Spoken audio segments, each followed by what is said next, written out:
नमस्कार दोस्तों, स्वागत है आपका हमारे यूट्यूब चैनल एग्ज़ाम सभा में। और आज के हम वीडियो में देखने वाले हैं अनुपात और समानुपात से संबंधित कुछ प्रश्न। तो हम आज की वीडियो में उनको देखेंगे और उनका सॉल्यूशन भी देखेंगे। तो अगर आप किसी भी गवर्नमेंट एग्ज़ाम की तैयारी कर रहे हैं, जैसे कि किसी रेलवे, बैंक या फिर किसी सिविल सर्विस एग्ज़ाम की तैयारी कर रहे हैं, तो आपके लिए काफ़ी इम्पोर्टेंट है। और अगर आप किसी एग्ज़ाम के लिए एप्टीट्यूड की तैयारी कर रहे हैं, तो भी ये आपको काफ़ी मदद करेंगे। तो ये जो क्वेश्चन है, ये जो प्रश्न मैं लेके आया हूँ, बहुत ही महत्वपूर्ण है और लगभग सभी एग्ज़ाम जो होते हैं उनको कवर करते हैं। तो चलिए स्टार्ट करते हैं आज का वीडियो। तो पहला क्वेश्चन आप देख सकते हैं। तो जब भी आप कोई क्वेश्चन सॉल्व करते हैं, तो सबसे ज़रूरी ये है कि आप उस क्वेश्चन को जो है 2 या 3 बार पढ़ें। जब तक आप उस क्वेश्चन को 2-3 बार नहीं पढ़ेंगे, तब आप उसका जो है मतलब नहीं समझ पाएंगे। तो आपको कम से कम 2 से 3 बार क्वेश्चन को पढ़ना है।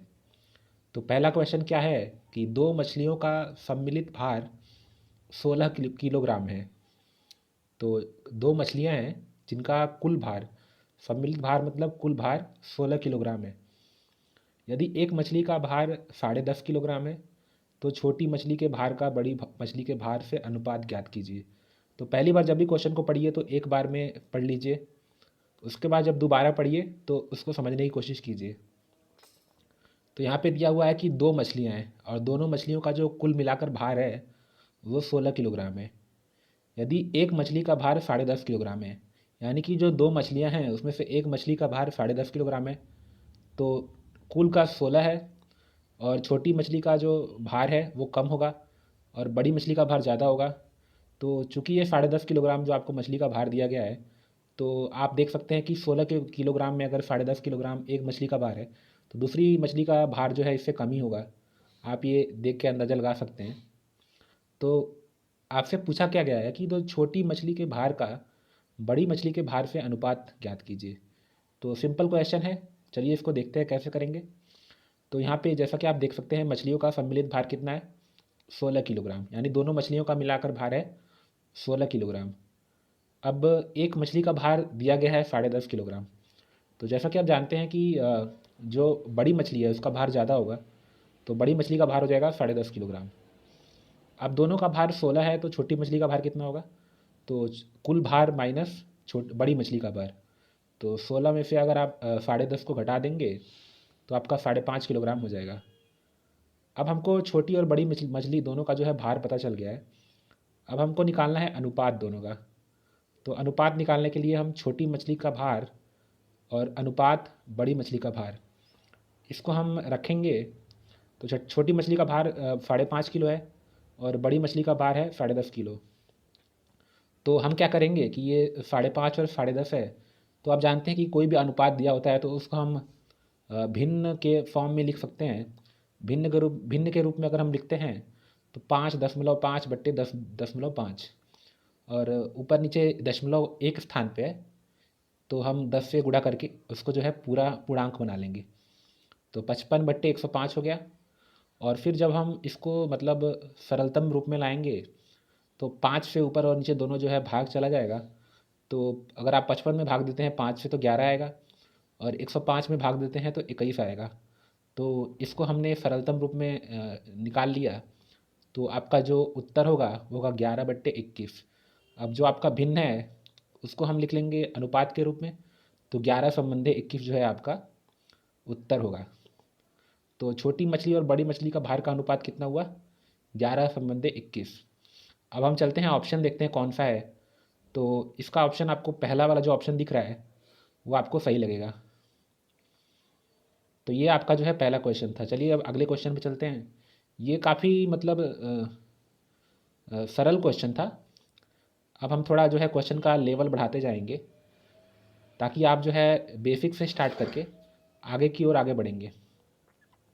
अगला क्वेश्चन है, राम और श्याम की आय का अनुपात 7.17 है। 7/17 है। तो राम और श्याम कोई दो व्यक्ति हैं और दोनों की जो आय है यानी कि जो इनकम है उसका अनुपात 7/17 है। उसके बाद दिया है श्याम और सोहन की आय का अनुपात 7/17 है। तो पहले राम और श्याम का कितना है, 7/17, और फिर श्याम और सोहन का ये भी जो है 7/17 है। उसके बाद दिया है यदि राम की आय 490 रुपये है, तो सोहन की आय कितनी है। तो अगर आप इस क्वेश्चन को एक या दो बार पढ़ेंगे तो आपको समझ में आएगा कि जो राम और श्याम की आय का अनुपात है वो आपका है 7:17। और श्याम और सोहन की आय का अनुपात कितना है, 7:17। तो आप देख सकते हैं कि श्याम जो है दोनों में आ रहा है। तो राम और श्याम के की आय का अनुपात और श्याम और सोहन की आय का अनुपात हम यहाँ पे देख सकते हैं। और इसमें आपको 3 व्यक्ति टोटल हैं, एक है राम, दूसरा है श्याम और तीसरा है सोहन। तो इन्हीं तीनों का इस्तेमाल करके जो है हम समीकरण लिखेंगे। तो यहाँ पे आपको दिया भी गया है कि राम की आय जो है 490 रुपये है। तो राम की आय 490 रुपये है, हमको निकालना है सोहन की आय। तो राम की आय पता है, श्याम की आय नहीं पता और सोहन की आय भी नहीं पता, और हमको श्याम की नहीं सोहन की आय निकालनी है। तो कैसे निकालेंगे, तो पहले अनुपात आपको दे रखा है, राम की आय और श्याम की आय का अनुपात 7:17 है। तो इसको हम यहाँ पे लिख सकते हैं, राम की आय बट्टे श्याम की आय बराबर 7/17। तो राम की आय कितनी है, 490। तो यहाँ पे राम की आय की जगह पे हम 490 लिख देंगे। श्याम की आय हमको पता नहीं है तो इसको अभी रहने देते हैं। और ये आपका जो है समीकरण नंबर 1 बन गया। तो पहला समीकरण आपका बन गया है। उसके बाद दिया था आपका कुछ श्याम और सोहन की आय का अनुपात। तो श्याम और सोहन की आय का अनुपात कितना है, ये भी जो है 7/17 ही है। तो यहाँ से आप क्या कर सकते हैं, आप यहाँ से जो है श्याम की आय निकाल सकते हैं। तो श्याम की आय निकालने के लिए सोहन की आय को हम उधर ले जाएंगे। तो ये सोहन की आय क्या है, यहाँ पे भागफल के रूप में नीचे है।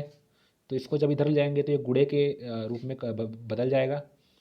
और आपका श्याम की आय कितना हो जाएगा, 7/17 गुणे सोहन की आय। तो आपके पास 2 समीकरण हैं। यहाँ पे पहले में क्या है, श्याम की आय आपको दिख रही है और दूसरे समीकरण में आपको श्याम की आय और सोहन की आय दोनों दिख रही है। तो अगर हम इन दोनों समीकरण को इस तरह से मतलब आपस में जोड़ें या घटाएं या गुणा करें कि श्याम की आय अगर यहाँ से चली जाए तो हमको जो मिलेगी वो बचेगी सोहन की आय। तो अगर आप ध्यान से देखेंगे तो आपका जो समीकरण 1 है और समीकरण जो 2 है, अगर इन दोनों का आपस में हम गुणा कर दें तो गुणा करने पे क्या होगा कि यहाँ पे श्याम की आय जो है नीचे है और यहाँ पे श्याम की आय ऊपर है।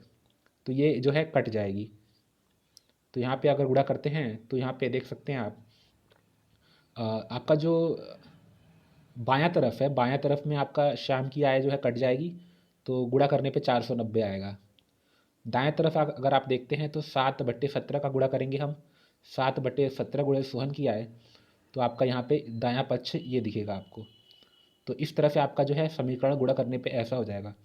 अब यहाँ से हमने श्याम की आय को हटा दिया है तो हमको जो ज़रूरत है वो आय आपको यहाँ पे देखने को मिलेगी। तो अब हम इसको जो है इसको हल करेंगे। तो जब आप हल करेंगे तो आपको सोहन की आय इस तरह से मिलेगी। यहाँ पे जो आपका 17 है नीचे की ओर वो जाएगा तो ऊपर गुणा बन जाएगा, और 7 जो यहाँ पे गुणा में है वो नीचे आएगा तो भाग में आ जाएगा। और यहाँ पे 7 सत्ते होता है आपका 49। तो 49 में अगर आप भाग देंगे 49 का 490 में तो आपका 10 आ जाएगा, और फिर आपका गुणा करने पे 2890 रुपये आएगा। तो अगर आप यहाँ पे देखेंगे ऑप्शन में कौन सा सही है, तो आपका दूसरा वाला जो ऑप्शन आप यहाँ पे देख रहे हैं वो आपका जो है सही है। तो आज के वीडियो में हमने अनुपात और समानुपात के बारे में कुछ क्वेश्चन देखे हैं। इसके आने वाले अगले वीडियो में भी हम कुछ वीडियो और क्वेश्चन को देखेंगे। तो अभी ये जो है क्वेश्चन का लेवल थोड़ा मतलब कम है। इसके अगले अगले आने वाले वीडियो में हम थोड़ा लेवल और बढ़ाएंगे ताकि आपको जो है जो कठिन प्रश्न होते हैं उनको भी हल करने में आसानी होगी। तो आज के वीडियो में इतना ही। अगर आपको ये वीडियो पसंद आ रहे हैं तो लाइक कीजिए, शेयर कीजिए और हमारे चैनल एग्ज़ाम सभा को जो है सब्सक्राइब कर लीजिए। धन्यवाद।